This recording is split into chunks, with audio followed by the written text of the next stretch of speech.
doctors. Oh, very nice. You were good. You were good. We're on air, by the way. Yep. Hi, everyone. Welcome to, and I'll start the broadcast on Periscope now as well. Yep. How do I flip the camera? Double tap to flip the camera. There we go. Yep. So, hi, everyone. Welcome to this week's Tech for Good show. We're on episode 83. In the background, for people who are watching on Periscope, you're not going to be able to see my colleague Chris, who's also speaking, I'm afraid, unless I turn the camera around, and then I won't be able to see what's happening. No. So I know. We've a good mix of stories to talk about today on the show. Yes. We have 30-something links that we're going to get through. Yep. The show, if you're not familiar, the show is also available on Hangouts for Air, and we talk generally about technology for good. We start off with some climate-related stories, and then we go into more technology-related stories. Yep. And the technology-related stories are ways that we're going to fix the stuff that we talked about at the start. So that's the show, and that's the way it breaks down. My colleague Chris, do you want to introduce yourself? Yep. My name is Chris Kernahan. I am a principal consultant at Bluefin Solutions and an SAP mentor. My day job involves working with SAP technology to help my customers do some awesome and amazing things. And in my private life, I just generally like technology. I took the headphones there off, Chris, so that if Periscope will pick up the speaker sound, that people watching on Periscope might actually hear you. I don't know if it's I don't know if it's causing an echo on your end. If it is, I can always turn the volume down a little. We'll give it a try and see how we go. Okay, cool. So the stories that we'll be talking about, and you can pick this up if you're watching in Periscope. You can see some of these stories live on screen as well on the Hangouts for Air. So the stories that we're talking about, we've got a good few of them, as I said, and we'll start off with the climate-related stories. And the first one we're talking about is this one. It's about the climate change disaster being the biggest threat to the global economy in 2016, say experts. And basically, this is a story from The Guardian, and it talks about how a group of economists came together. They were surveyed, 750 of them, by the World Economic Forum, and that's for the meeting in Davos, which is happening next week. Yes. Or 2 weeks' time. It's the 20th to the 23rd of January.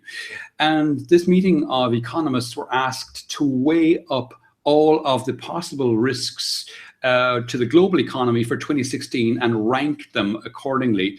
And they came out with a number of risks that they felt would be quite high. And the highest they felt was climate change. They talked about things like energy shocks, energy price shocks, and things like that in the past. They also talked about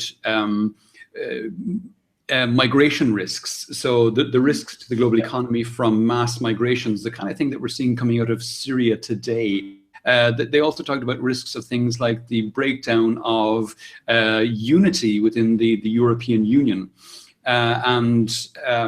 Of all the things, and some of these are related, and of all of them, they felt that the biggest risk to the global economy in 2016 was going to be climate change.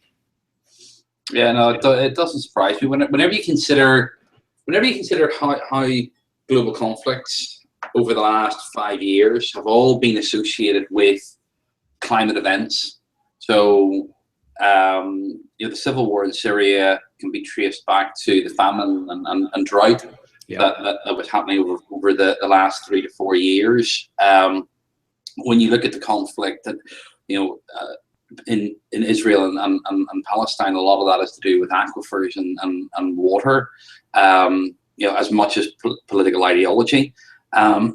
So when you start to look at natural resources in the confines of climate and climate change, it drives so much, and over the last 5 years, it has been amazing to see what effect it's had on global politics and conflict.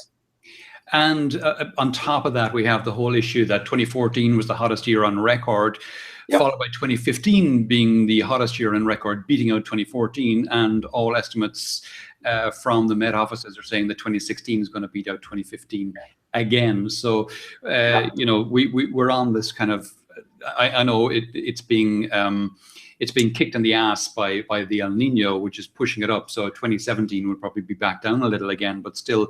Will it be down a lot? This is the thing. We have passed that 1 degree. Yeah. Everybody acknowledges we have passed that 1 degree. El Nino or not. So we've gone over 400 parts per mil of CO2 in the atmosphere. Yeah. And in 800,000 years, it's never been above 400 parts per million, and now it is, and it's not going back down. Yeah, not for the foreseeable anyway. Yeah, there's that methane leak that's in LA at the moment that's just terrifying. Considering that what is it? Is it methane's 4 times, or is it 25? 25 times. That's what it is. 25 times more greenhouse gas. Okay. Yeah, that's just nuts. It is nuts. The thing about it, you're right. Methane is 25 times more potent a greenhouse gas, more potent than CO2. The good thing, if you want to put it that way, the good thing is that while it's 25 times more potent, its half-life in the atmosphere is significantly smaller. So you measure the half-life of methane in the upper atmosphere in weeks, whereas you measure the half-life of CO2 in the upper atmosphere in millennia. Yeah. So, CO2, once it goes up there, it stays up there. Methane, it breaks down pretty quickly. So, it's short-term effects you get from methane, not long-term effects, thankfully. Yeah, no, that's good. That's good. Okay. Next story. So I saw this one and I thought it was interesting. This is coming out of Goldman Sachs, and while anything that comes out of Goldman Sachs you have to be a little bit skeptical of, on the other hand, they're not exactly known for being tree huggers. So you would suspect that anything they would come out with on the environmental side of things, there's no huge financial incentive for them to game it. It might be the kindest thing I could say. The thing about this report, their low carbon economy report, is that it's actually quite sobering. There's a lot of very interesting stuff in it, and there's a beautiful summary page of numbers there on page 3. This is a long PDF. It's a very good document, but just this summary page of numbers here comes out with some amazing data. The global investment in wind and solar capacity between 2009 and 2014 came to $1 trillion, for example. I mean, that's an enormous number. 70% is the expected LED lamp market share in 2020. 12% is the percentage of global emissions that existing carbon schemes cover. 90%, and this is huge, 90% is the amount of market capitalization that the 4 biggest US coal companies lost in 2015. I mean, that's enormous. And we're going to be talking a little bit more about coal in a few minutes, but 90% is the amount of market capitalization that they lost in 2015. That's enormous. And, that's no big crying matter. I won't lose much sleep over that, to be honest. But basically, I'm not going to go into any more detail on that particular report. It's a very good report. It's linked to in the show notes. There's one bit in that report that I really, really love. And that's the title of page 13. Which is low carbon technology taking off the training wheels, and that title says so much to me. Especially, it means that it's ready for prime time. Yeah. Even just looking at the table of contents there, you can see some really good stuff. I mean, they're talking about tipping the scales and bending the curve and things like that. There's all very positive language. Yes. And that counts. That counts when people read this stuff and take it and take note of it. And there's a lot of figures. There's a lot of concrete numbers in here, and they are not in the millions. They are in the hundreds to thousands and billions of in these figures in this report. And it's all very positive language. and I just like the report. I just like the way it's laid out, and I like the diagrams and all that sort of stuff. It's very, very consumable. Very good. It is, and there's another great report came out this week as well. Last week we had a load of stuff coming out of CES. Yes, and that was great. And this week we've got a lot of energy-related stuff. So it's an interesting breakdown. There's not as much coming out of the tech world this week, just because I think they all kind of they're all getting over their hangover. Let's be honest, they're all getting over their hangover. I wasn't going to say that. I was going to say they made all their announcements last week. So probably a bit of both. Yep. But this announcement from our press release from Bloomberg New Energy Finance, and their stuff is always really, really good and really, really well researched and very quotable. But they're talking about how the clean energy in 2015 accounted for $329 billion of global investment. It's enormous. It's enormous, and it did that. And they make the point very strongly in the article that it did that despite the fact that the oil prices are way, way down.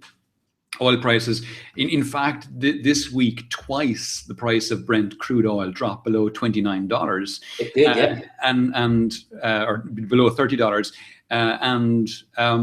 Despite that, we still have this massive investment in renewables. Yeah, $329 billion globally last year. There was an infographic which showed the price of crude oil mapped against particular brands of champagne. Currently, Brent crude is mapped against Tesco's finest. It had been sitting, way up there. Obviously not in Cristal territory, but certainly quite a prestigious brand. The name temporarily eludes me, but at the moment it's mapped against Tesco's finest. Oh, that's hilarious. That's very good. The other interesting thing that comes out of this report, or the Bloomberg one, is that the amount of investment in clean energy, the vast majority of it is coming out of China. Yeah. The numbers are going up despite the fact that there's a fall off in investment in Europe. So a lot of the investment, in fact, the investment in China, the investment from China in clean energy is greater than the US and the EU combined. Yeah, that's a little. It's a little disappointing. But is the drop off in investment in the EU simply because of the cut in subsidies? It's a number of things. It's the slowdown in the European economy and the change in focus on subsidies as well. But I gotta think that some of that will roll back as well because of the agreement in Paris last year. So I think that'll change the way things are. Well, perhaps in Spain, but the greenwashing going on in the UK is disappointing on the Conservative government. Although the report does state that the UK is the strongest market with investment up to 24%. Yeah. I may challenge that figure, but certainly the Conservatives are not all that green friendly. No, that's true. They're not, and they're cut back in subsidies for solar. Has been, it's gutting the market. It's almost as bad as happened here in Spain. Paul Johnson is on Periscope here saying UK has options, but badly let down by the Conservatives. Yeah, just as you were saying. Yeah, it's so disappointing. It really is. But I gotta think. As a consequence of Paris, a lot of that will turn around. It will globally, but in Europe as well. We see part of the problem. The part of the problem that he has, part of the problem that David Cameron has, is that if he seemed to be doing too much in concert or in conjunction with the EU, then he gets a slapping from the isolationists, from people who want us to leave the EU. Yeah, and he is in a rock and a hard place. In some ways, in other ways, he's he's just, him and George Osborne are just being a pair of arses. But he does have to be careful how he actually does stuff. Sorry, that's me. Some video just started up by itself there. That was weird. I know. I hate that. That if for no other reason, that is a perfect example of why you need an ad blocker. But anyway, Paul just said there on Periscope as well that it's Osborne we need to be afraid of, that Cameron is shiftable. I'm not sure if shiftable he's talking about that, you might want to shift him behind the bicycle sheds on a Saturday night, but I suspect that's not what he meant. Yeah. I'm hoping not anyway. He's not my type. But yeah, no, it's we will see what comes out, and what they're brave enough to do. Yeah. We'll move on, because the next story, we've referred to it already. It's a fact that the oil has crashed to $30 a barrel. And in fact, I said twice, it's actually 3 times. It went below $30 a barrel once on Wednesday and twice yesterday. And it may even do so again today. So in the last few days, it's gone below $30 a barrel. This is kind of a double-edged sword. Because with the price of oil being so low, people are going to be tempted to use more of it. Not a good thing. On the other hand, you got to think that with the price of oil being this low, things like marginal fields and Arctic oil reserves suddenly become very unattractive to start doing exploration in. And now that the Paris deal has been signed, and I know I'm putting a lot of faith in Paris, but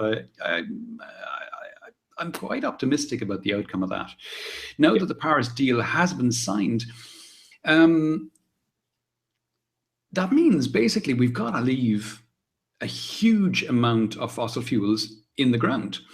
And leaving them in the ground means that the oil exploration industry is dead, because we've already got proven reserves 5 times higher than the amount we can get out of the ground to reach the 2 degrees centigrade. So we know where all the oil is that we need to get to 2 degrees centigrade and 4 times beyond that.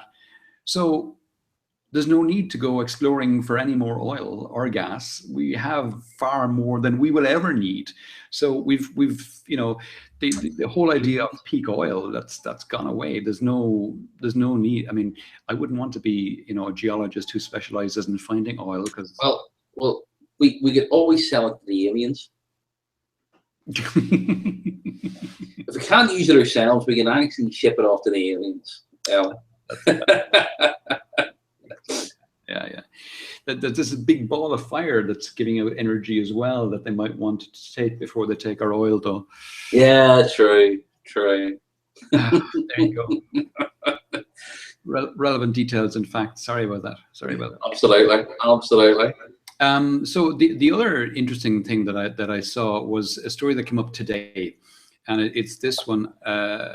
Actually, no, it didn't come up today. This came up during the week. But there's a couple of coal-related stories that came up. And this one is saying that, the amount of coal production in the US has hit a 30-year low.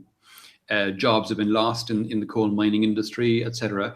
And then we see the follow-on story, which is the one that I mentioned that came out today. And it's a follow-on from the low production, but it's also a follow-on from yesterday's State of the Union address by President Obama. And it is that he has mandated that now all new coal mining leases on public lands, on federally owned lands, will basically be halted. There will be no more licenses granted to anyone who wants to set up a coal mine on federal land. It's not a hugely significant move. It won't slash coal production in and of itself, but what it does do is it sends an important message that basically the days of coal, and new coal in particular, are over. Yeah, no, completely. And not before time. Nope. It's we talked about this before, and the comment section is nearly as much a reflection of the story, or what. Oh God, yeah. It is. I should actually read it more, but sometimes they're just so depressing, or so hateful, but or so full of hate. But yeah, no, the comment section, especially on the New York Times one, is very interesting. Yeah, you just want to beat your head off a wall reading some of those comments, don't you? You do. But there was a comment came in on Periscope there. I missed who it was from, sorry. But it was a user in Periscope saying that the amount of coal production in Australia is still enormous. And the commenter said his brother works on the railway in Australia. And of course, it's the railway that's used to transport it from the mines to the ports in the north, from where it's shipped to the likes of India, Indonesia, and China, I think, are the main purchasers of Australian coal. Yeah. Of course, a lot of it is used locally as well. But, again, all of these countries have signed up to reduce their dependence on coal. So hopefully those mines will start to shut down too in time. Yeah.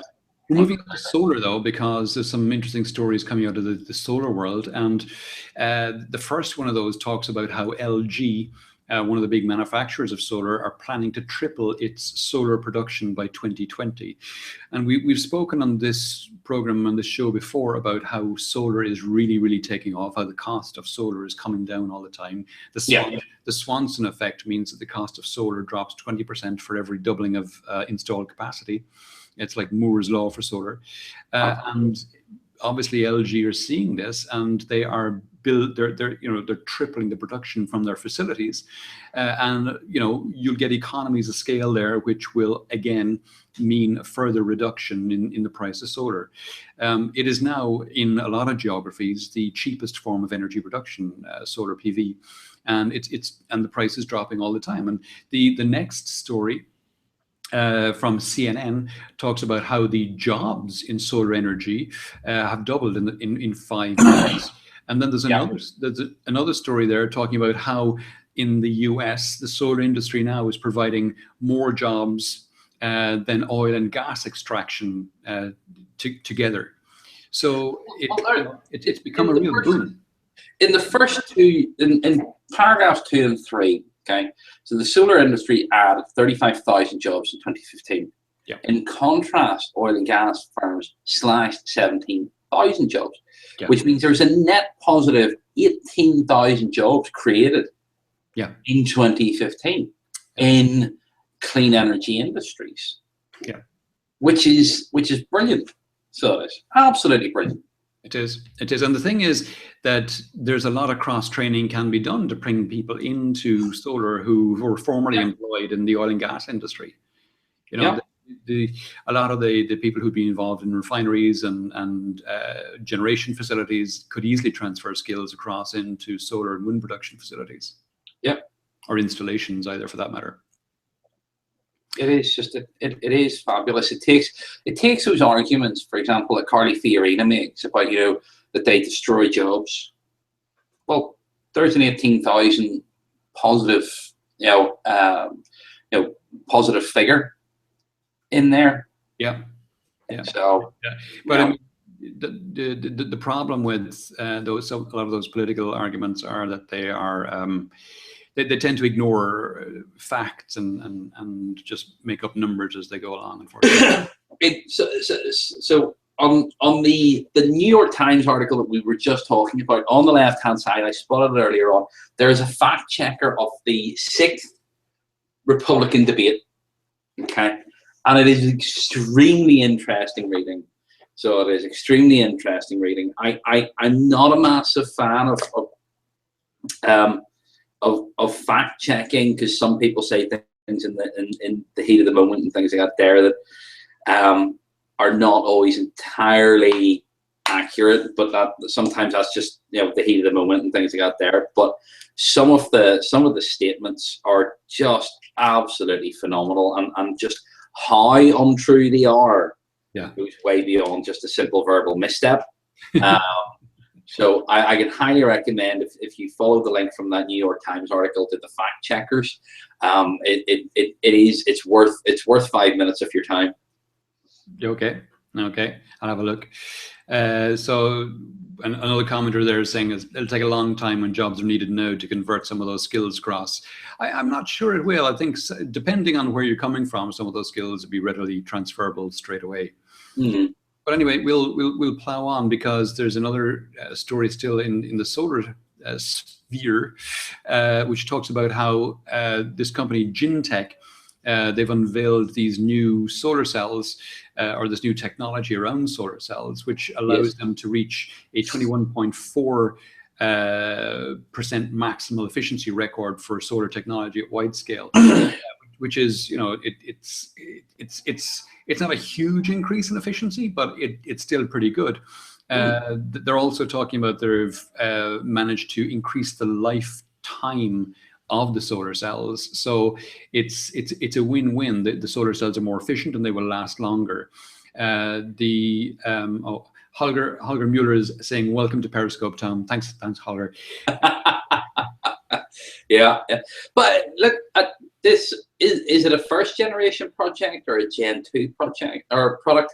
At the end of the day, these things do increase, and if that's a Gen 1 product that's reaching an average efficiency of 21.1 and a maximum of 21.4, it's only going to get better as they.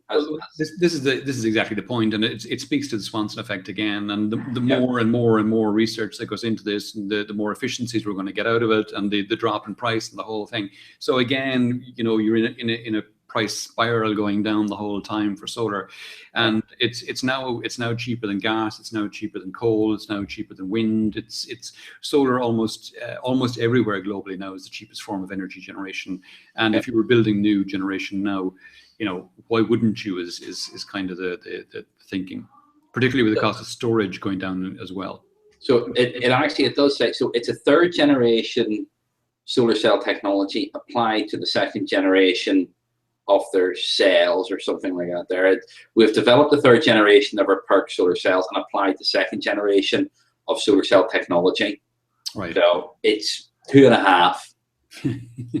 So it's taking third generation, applying it to some second generation stuff. So there's plenty of life in that dog. Yeah. So another story that I wrote up myself on the Green Monk blog during the week, and it's a bit of a change of pace, because what this one is it's about cloud computing and the emissions from cloud computing. And I mean, most people automatically assume that cloud computing is the greener option, and of course that's not true, not necessarily, at least. So the kind of example I typically talk about in this scenario is if I have a compute infrastructure, a personal compute infrastructure in France, and the French grid is 80% supplied by nuclear.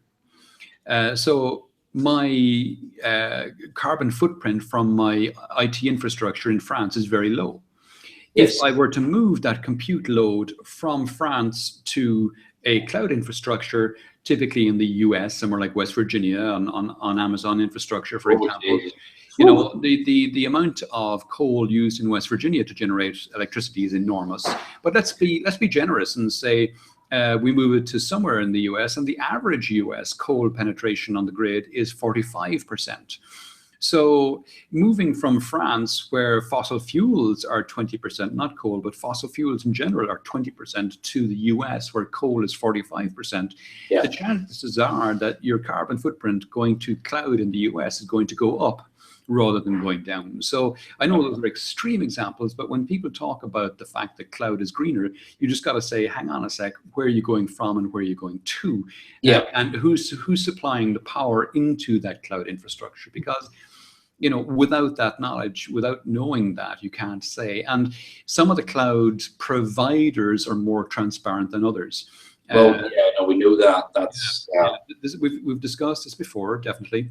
The likes of Microsoft are quite transparent, and the likes of IBM and Amazon are very opaque. They are.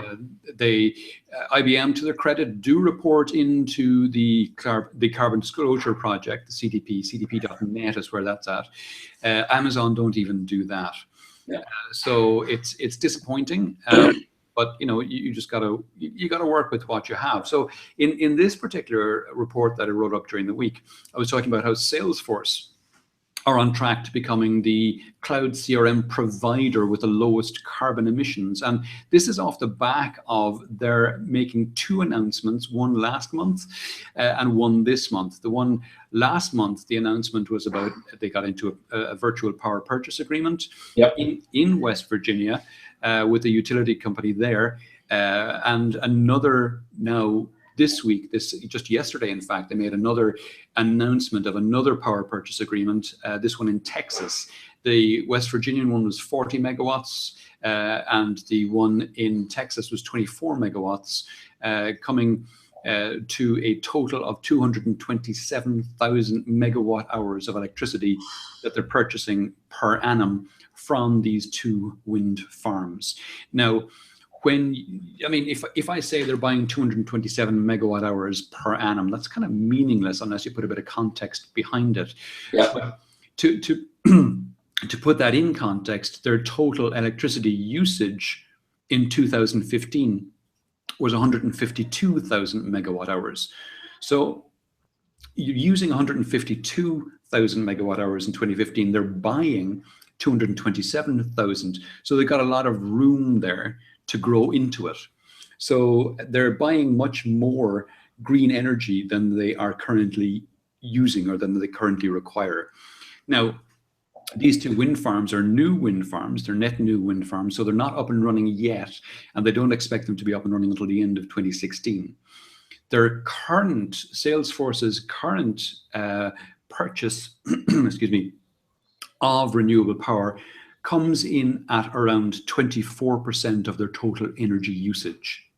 So when you compare them to the other big IT companies, and I have a chart of this in the piece I wrote up, the likes of Microsoft are stellar.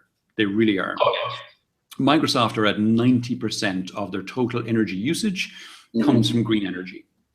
Apple are at about 54%. SAP are at 37%. Salesforce are at 24% currently, moving to 100 by the end of this year, if all goes according to plan.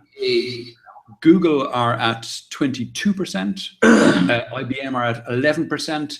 Oracle are at 0%. It's amazing. The 0% is really bizarre because these numbers come from their reporting into the Carbon Disclosure Project. Yeah. And literally in the report on the Carbon Disclosure Project, where it says how much green power have you purchased, Oracle report 0. It's not that they've left it blank, it's that they actually say we have not bought any low carbon energy. It's like, how do you manage to do that, guys? It's wow. Well, it's one of those things where you think, you absolute mum. What have you actually stated there? You've just given so much ammunition to people to go and kick you even more. You have to be one of the most hated and kicked companies out there in the world. Yeah. They're like the Ryanair of software vendors. Nobody can deny that. Ryanair, for the most part, is not the worst experience of your entire life, but it is run by an arse.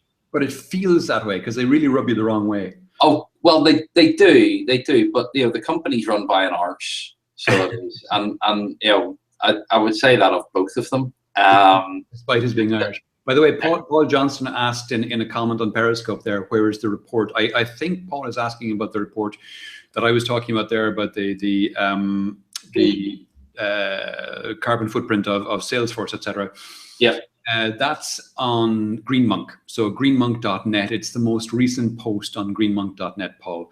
And the figures in that, the figures for the other companies in that, come from their reporting into the Carbon Disclosure Project. Yeah. So So yeah, greenmonk.net for that report, and Carbon Disclosure Project for the numbers behind it. So we'll move on. The next story that I thought was interesting, and it's a complete change of pace. It talks about virtual reality, and we're going from talking about renewables and energy into the world of technology now, and VR and AR and things like this. Yeah. So, Google brought out this Google Cardboard viewer for virtual reality. And it's fantastic. I mean, not alone did they produce it as they didn't even produce it as a product. What they did was they produced the blueprints and said to people, here's how to do it. Go and make it yourself. Several companies have gone and made it. And other companies, or Google themselves, they print the blueprints. So you can go and make it yourself if you don't want to buy it from somebody. It's really cool. And now what they've gone and done is, they've said, look, we're building in audio into this experience as well. So now you can get high quality audio, realistic 3D audio with your Google Cardboard. And basically what it is it's a piece of cardboard that you hold up to your face. It holds in your smartphone. Your smartphone splits the screen, one for each eye. Yep. And now you just plug in a set of headphones into it and you get realistic 3D audio coming through it as well. Do you remember the last year and the year before, no, not last year, 2 years ago and 3 years ago, Keytree in Las Vegas at the at TechEd. So they both, on both of those years, they used virtual reality, and everybody thought that they actually had an Oculus Rift. Okay? Right. What they actually had was a 3D printed version of the Google Cardboard. So they actually they had a plastic 3D printed Google Glass, or a cardboard, instead of an Oculus Rift. And it just, the guy showed it to me, and it was just absolutely phenomenal. So it was. I think 3 years ago it was customer activity reporting on HANA, and using, being able to take flip charts and bring it into a virtual world. It might have been 2 years ago actually, but it was phenomenal. So it was really, really good. So yeah, nice. And I mean, the stuff Google are doing in this space is interesting. Not only do they do the 3D audio, but also they've announced a new division, a new virtual reality division, which means they're really, really taking it seriously. And they do all this weird stuff. I mean, they're a search company. Well, they're a company that uses. They're an advertising company. They're an advertising company. Yeah, they're a company that uses search to generate traffic for their ads, and that's fine. They do a good job of that. But I'm still curious how they're going to get people to read their ads in the autonomous vehicles that they build out. And similarly with virtual reality, I'm struggling to see the business model. I know a lot of it is about getting people online and bringing out new forms of online. And I mean, it took them a while to get ads into YouTube, but now they're doing that quite annoyingly well. Yep. And I said where they're going with this as well, with the virtual reality. They're hoping to get in on the ground floor, establish a platform for themselves so that they can then start serving virtual reality ads, which is what we all really want, isn't it? Yeah, but it is about creating a platform, and all the major you look at Facebook, you look at Twitter, you look at Google Plus, Medium, Reddit, all those types of things. They all built a platform and then let people do interesting things with them. Yep. And the one that didn't build a platform is the one that's dying, or dead, is Google Plus. So they have to do something. We're getting a few comments in Periscope here where people are saying that ads are disorientating in VR, and a couple of other comments as well. Someone was saying, "Hello, Tom. Hi, all the squares." It's and that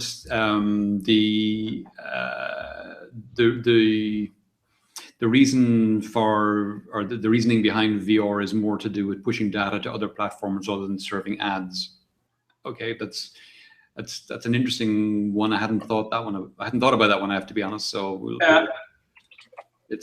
anyway. We'll plow on. There's interesting stuff as well coming out of deep learning and AI in the last week. There was a story about Microsoft showing deep learning can get way deeper, and I'm not going to go into that in any great detail, but basically it talks about a few examples of the stuff Microsoft are doing there. And then there's this London startup called Babylon, which thinks its AI doctor could predict your future health.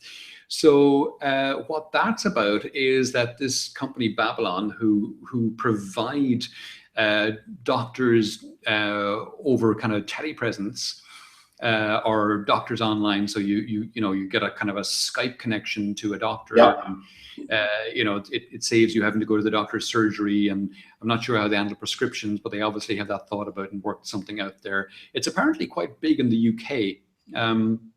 They say that they have several 100,000 users in the UK, according to the article. And now they're hoping to move some of those onto an AI doctor. And again, the article doesn't go into much detail, but what I suspect will happen with something like this is that you'll be presented with a login screen, and the login screen will ask you for symptoms. And it'll go through a kind of a spidergram of questions, and each answer dictates the next question. And then the AI doctor will come up with a kind of a Pareto analysis of possible outcomes and present them to an actual doctor, who will then, it will streamline the process for the doctor to get to the result, is the way I suspect something like this would work. Like I say, they haven't gone into much detail in it in the article, so I'm reading between lines here very much, but it sounds like to me that's how you would do something like that. It would have to go through a genuine doctor anyway if you're going to get to a prescription at any point. Well, yeah, it would do. It would do, but it's about making predictions. It is about what. Taking a lot of information, and then making predictions about your health, about things you need to do, preventative measures and things like that. So I think it is actually extremely it has a lot of potential. I think so too. I think we're seeing enormous changes happen in the field of medicine. Yeah. And I think AI is going to do a huge amount of that. WebMD, AI, this patient's cancer, everything is not able to. Okay. Yeah. So again, comments coming in from Periscope. No, I think AI and deep learning or machine learning, these areas are going to add enormously. I mean, if you look at the figures from misdiagnoses and bad prescriptions as well coming out of medicine, it's frightening stuff. It really is. But if you look at it this way, the example that I give you, a digital doctor can warn you about an increased heart rate could be a sign of an oncoming cold. Well, I got the Microsoft band too, and I did have a cold. I was certainly very congested and very snotty, the last 10 days to a week ago, and my heart rate was actually elevated.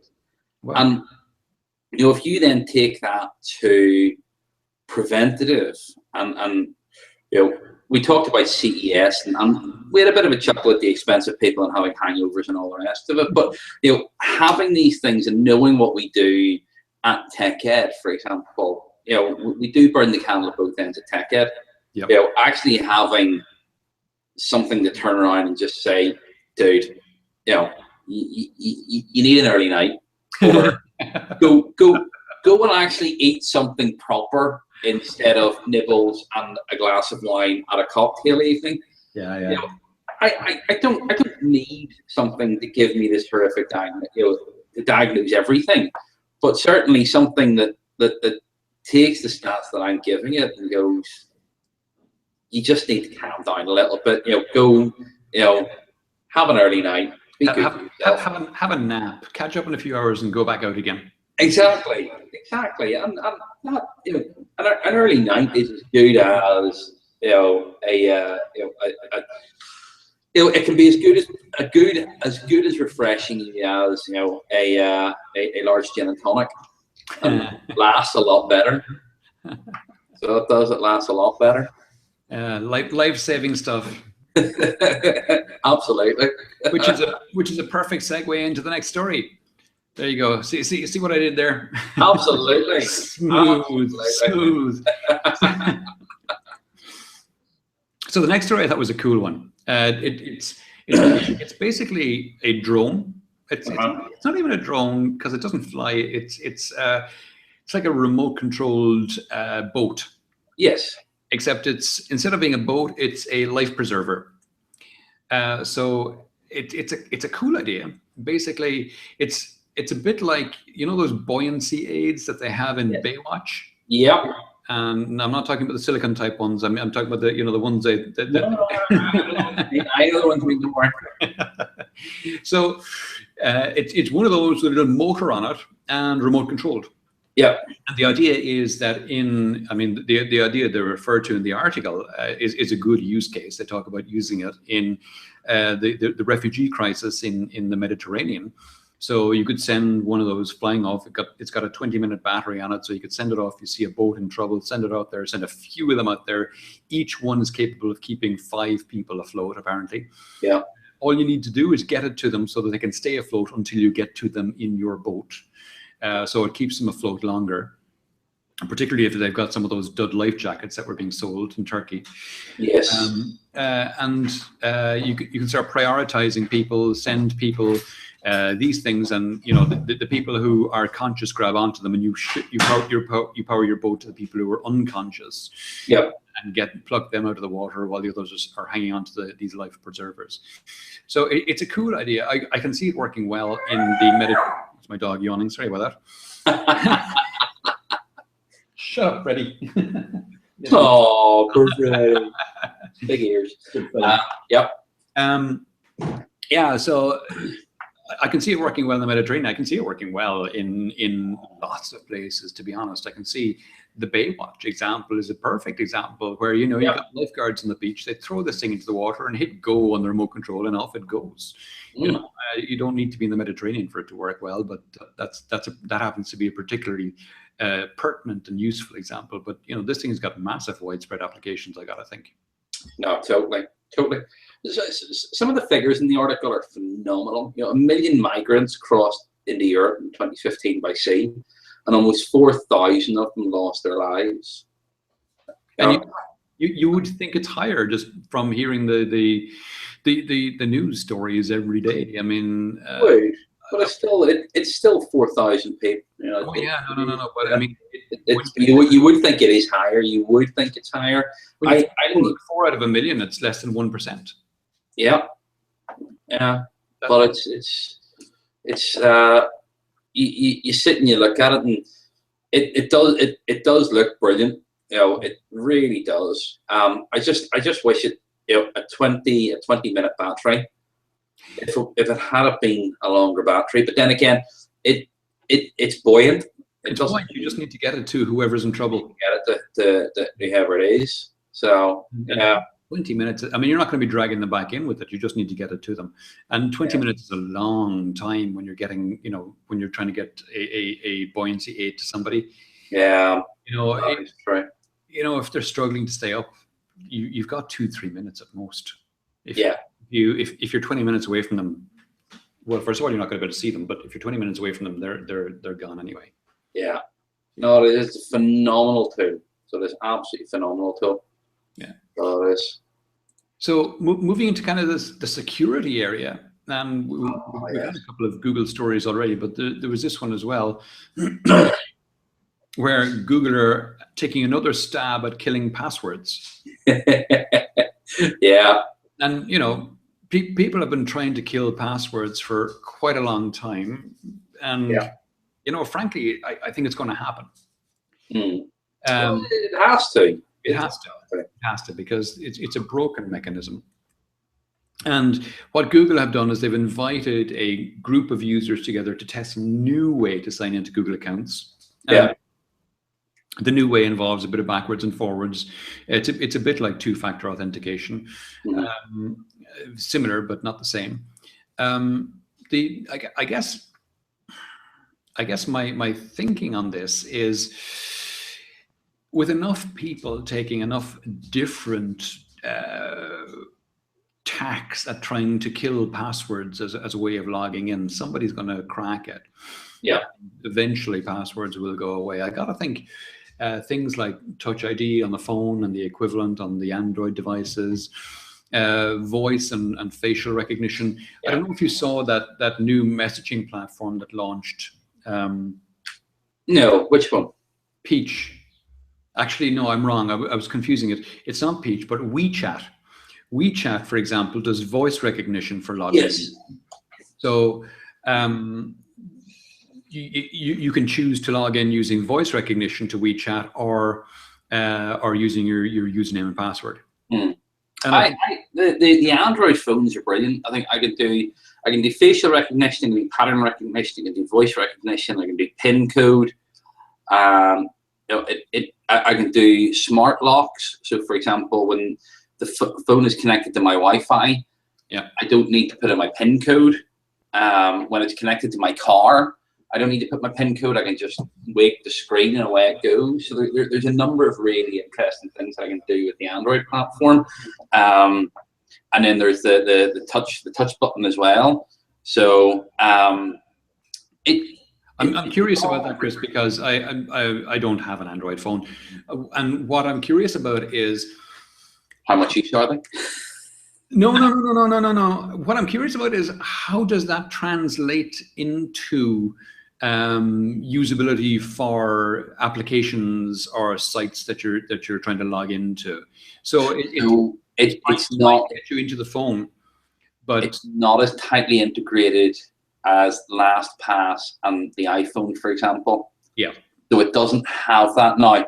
I'm going to get a 6 Plus or a 6P, the Nexus 6P, which has the fingerprint reader, which may actually be more tightly integrated in the way that the iPhone with the Touch ID is more tightly integrated. Yeah. And I'm hoping that it is. I don't have a fingerprint reader on the OnePlus or the OnePlus One. Right. So I suspect that that's actually a large component of that lack of integration. But certainly, I have to be careful about how my phone is actually structured. So, for example, when I'm at home, Anna picks up my phone. So whilst I can set it as a trusted place and not have to have a PIN code on it, it makes sense for me to have a PIN code on it, so that Anna doesn't do anything or buy anything or anything silly like that there. In the car, it makes perfect sense, because if I'm using Waze or I'm using Spotify and streaming that, I don't want to be taking my eyes off the road to put my PIN code in. I just want to be able to wake the screen and do whatever I need to do.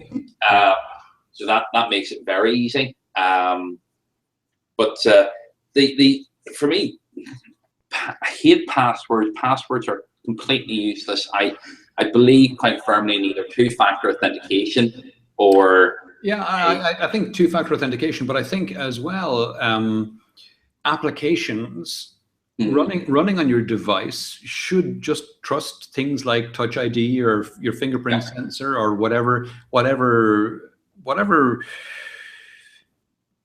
authentication system you have on your phone should be able to pass that authentication through to your apps or your sites that you're visiting. I mean, it's crazy that still is an issue, and that you need to authenticate yet again. It's well, a lot of things. I use my Google ID in a lot of places, or I use my Twitter ID.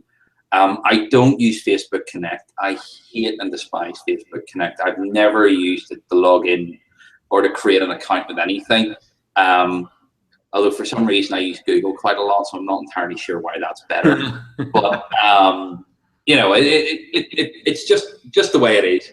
But you have to be connected to the ecosystem in order to do that. So you look at your Touch ID and how Apple uses, or Apple can be used as an authentication provider, or how Twitter can be used as an authentication provider.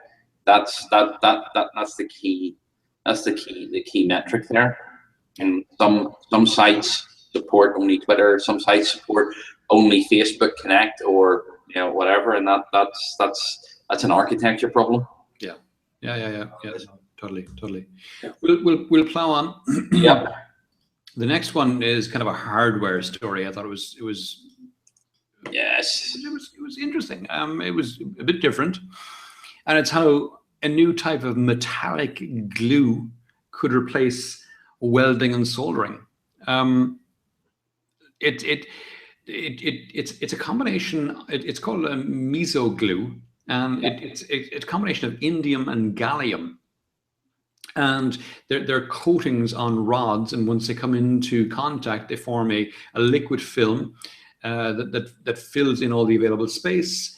It reacts with the metal core, and on these nano rods, it solidifies, and then you've got a solid metal junction formed.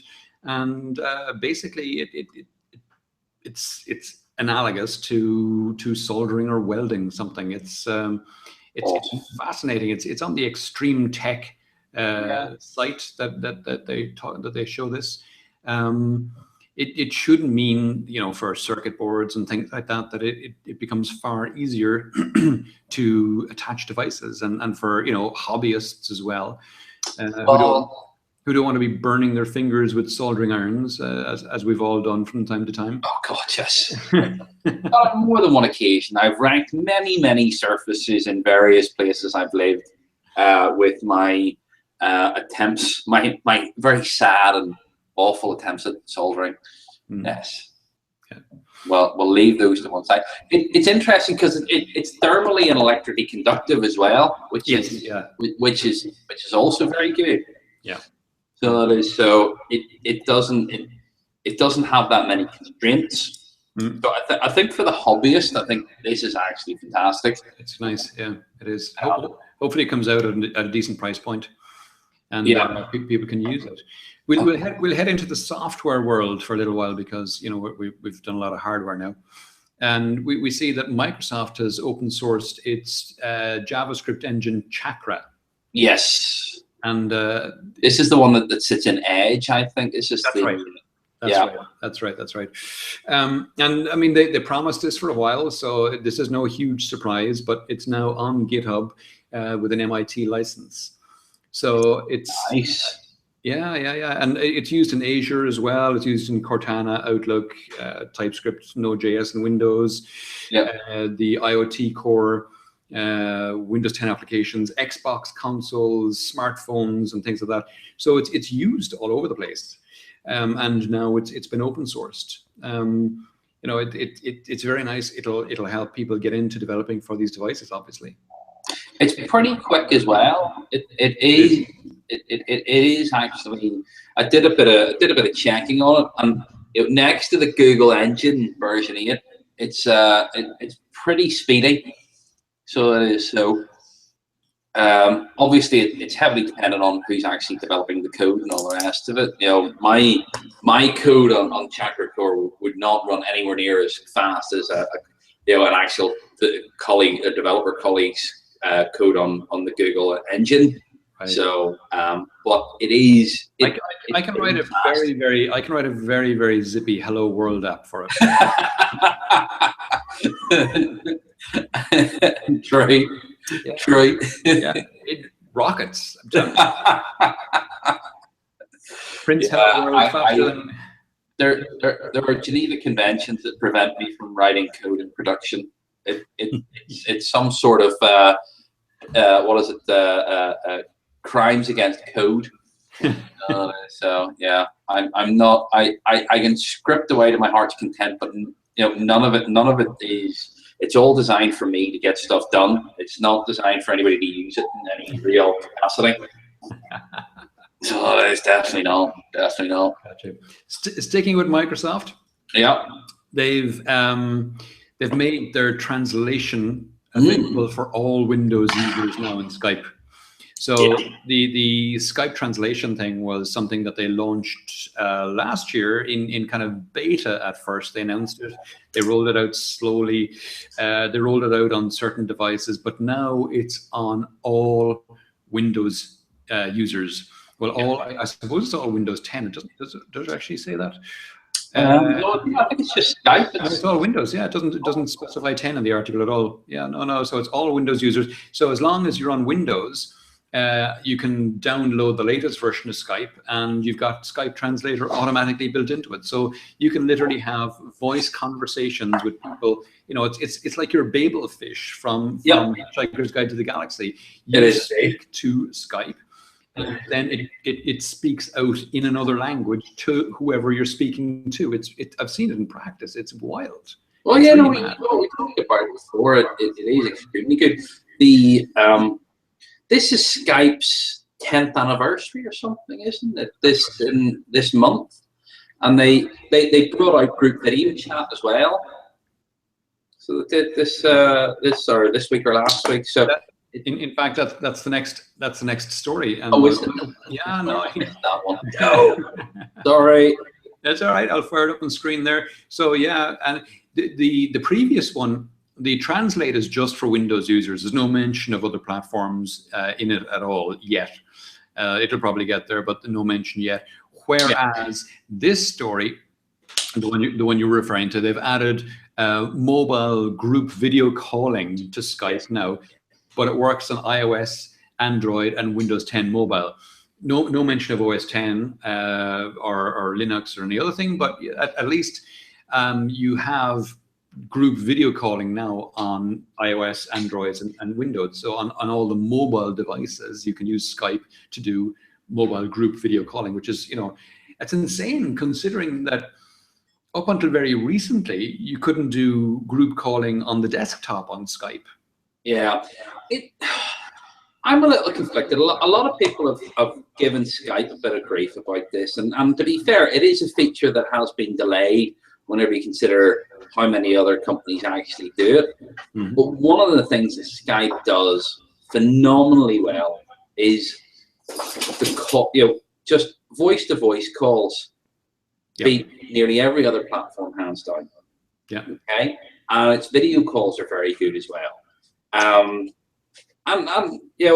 It's in terms of the group chats and things like that.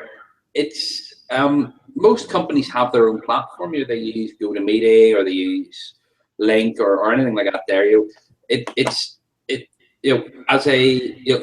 Skype for business, and then there's Skype, and I think they've concentrated on a core area, which is voice. Yeah.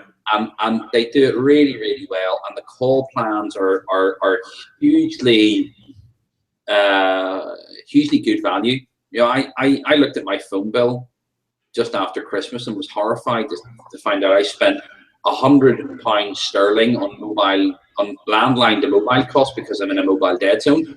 For £15, I could have got unlimited Skype to mobile in the UK. Yeah. And yes, I would have to use a Skype handset or use the computer, but they've concentrated on doing something really, really well, and hopefully they'll have the same rigor when it comes to this. And 25 people's a reasonable, what is it? It's a 10-person video call and 25 people voice. Yeah, not bad. It's huge. It's huge. Yeah, I don't know how they managed to do it, but fair dues to them for doing it. The next story. Kind of slightly related. It's video stuff again, but it's Periscope, and here we are on Periscope today. We are for the second time. We did it once before, I think. We did. Long time ago, and it never really worked properly. But it's working better today, and I'm still not happy with the way the Periscope is set up, because right now, the way I have it set up, I have the screen, the camera on the phone pointed to me, Yes. Which means people watching in Periscope see my face, but they don't see your face, and they don't see the stories that I'm pointing out. Yeah. And it's partly because it's a limitation of Periscope, because you need to be looking at the screen on Periscope to see people leaving comments. Yeah. And so I've got to figure some way of positioning the phone so I can see the comments as they appear and reply to them, and people watching on Periscope can see as much of you, me, and the stories as possible. It sounds like a Cirque du Soleil challenge. Yeah. It's going to be weird. I think I need a mixing box and multiple camera angles and things like that, and kind of mix them all. Oh, no. It's going to be fun. But anyway, the reason we're talking about Periscope is because they've come together. Well, they're owned by Twitter, and what Twitter has done now is they've built in a notification system such that when you go live on Periscope, you can also be live on Twitter at the same time. Yeah. So it broadcasts on Twitter, and it notifies Twitter as well. So people get the notification, they can click on the link and watch it through Twitter. So that's the story there. And we got some viewers from that today on Periscope. We did. We got some great comments. Yeah, and I've got Olga there leaving a comment saying, "Make it simple," and smiling. So that's what they're doing. Yeah, they're making it simple. Well said, Olga. It's how you it goes back to Google in '98.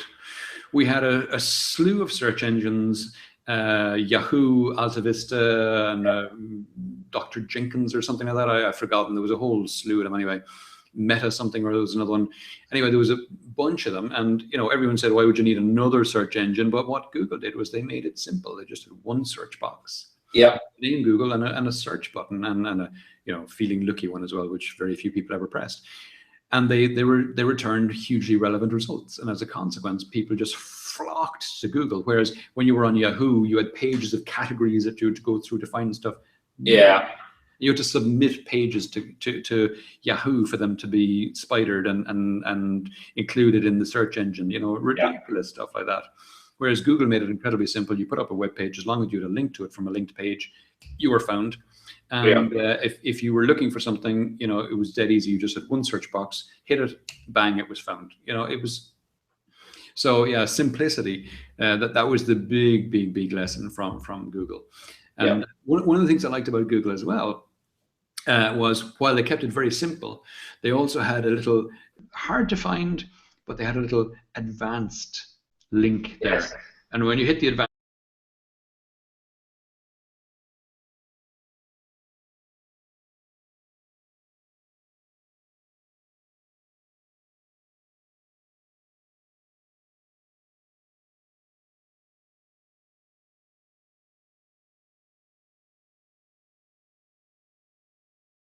within the last year. Yeah. I use that a lot. Yeah. But it's just simply because when we think about the exponential growth of the amount of information we've created, looking at how-tos going sort of beyond 18 months really has no value. It has very little value because everything has changed so much. Yeah, it makes no sense. It makes no sense. So I actually find myself doing a search and then clicking the advanced and going search within the last 12 months. Yeah. And it works really well. No, I do that a lot as well. It the stuff from the last 12 months, because anything beyond that is out of date de facto. Exactly. We'll plow on, because this is kind of relevant to the next one as well. Yeah. The next story is about how degrees, the Udacity, yes, who are one of the online, massive online open courses, they've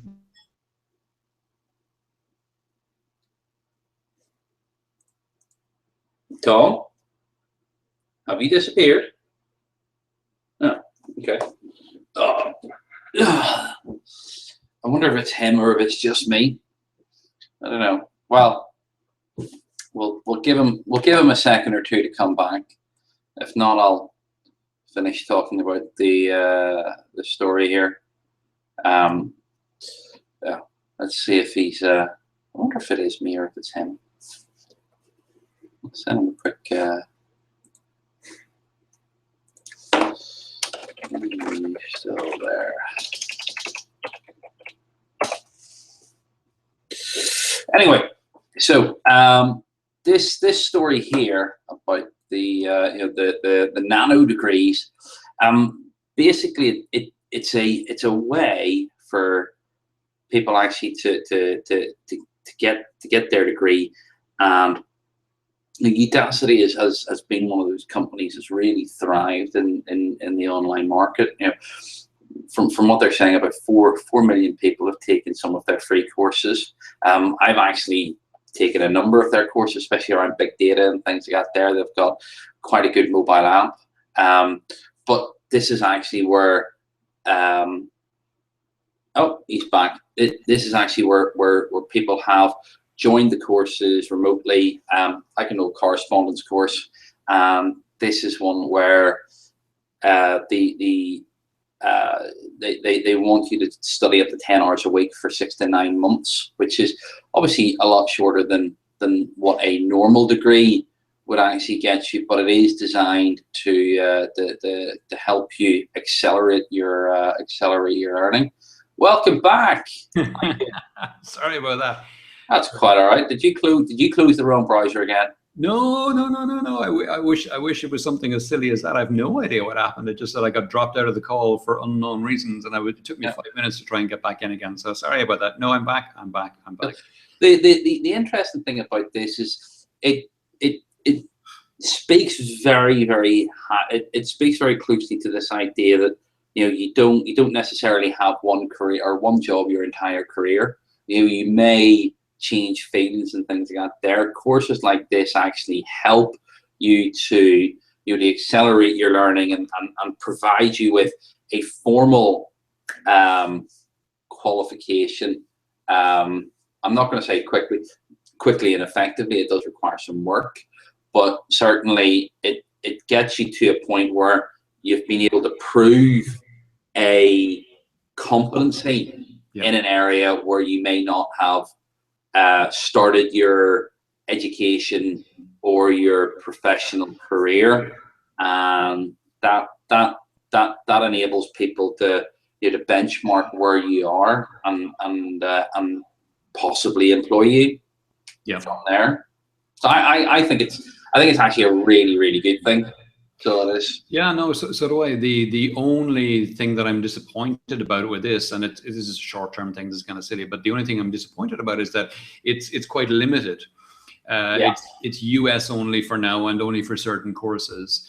But that's going to change. I can understand how it'll be difficult for them to guarantee jobs to people outside of their own locale. So I get the complications involved and things like that. But the interesting thing is that the degree itself has to have value in the market. Yeah. And so what they're focused on those degrees where they can actually demonstrate that value in the market. And that's really important, because without that value, employers aren't going to look at people who have these degrees. True. That's what you've got to do. So you build that trust in the market as a provider, and then you can expand yourself. Yeah. The last story today is kind of poignant. Yes. And it's not been a great start to 2016. No, we lost 2 legends, 3 legends, 3 Lemmy, David Bowie, and Alan Rickman. Exactly.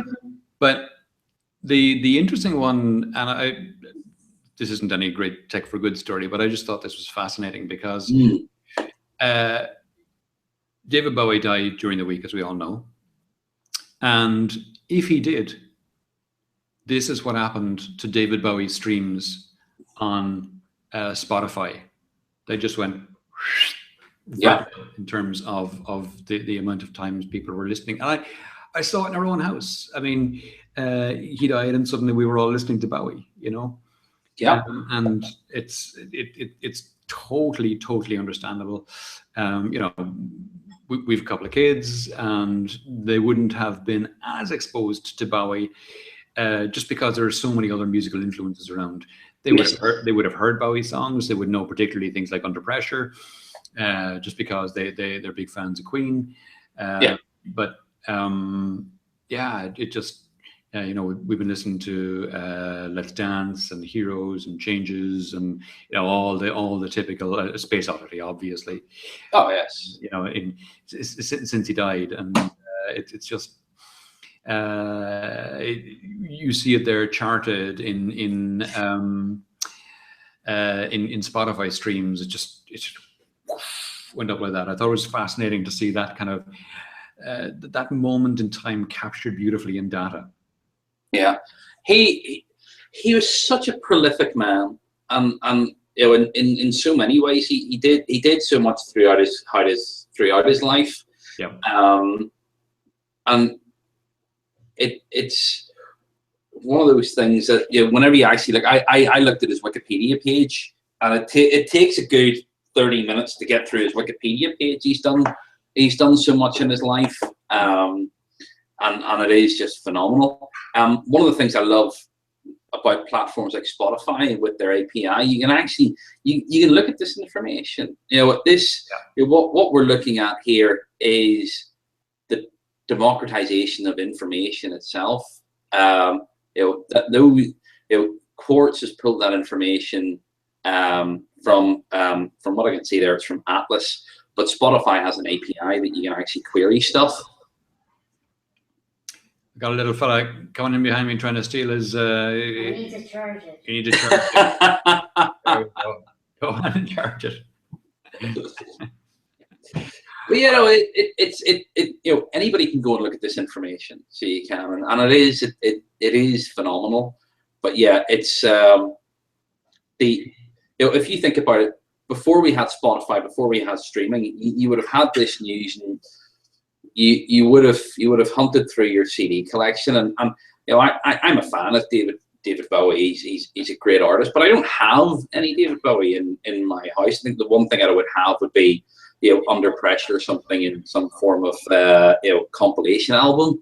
Yeah. But you know, certainly I was listening to David Bowie as well on Spotify just because I could.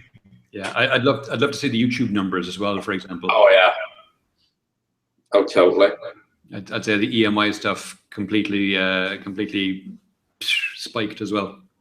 Yeah, no, but yeah, he certainly, he was a prolific man. He was a prolific artist. Yeah. So it was, but similarly, Motorhead did 15 albums. Wow. That's not an insignificant number. Yeah. You know, certainly they stood the test of time as well. Yeah. So they did. So yeah, and then Sir Alan Rickman. I think, was he Sir or was he just Alan Rickman? I can't remember. But another phenomenal person. Yeah, I don't think he got the Sir, but yeah. I don't think so. All right, look, that's it for this week, guys. Yep. Thanks for everyone for your interest, and thanks for everyone on Periscope as well. I hope you enjoyed it. We shall be back same time next week, and in the meantime, have yourselves a great week, and we'll see you all next week. Thanks. Have a great weekend. Cheers.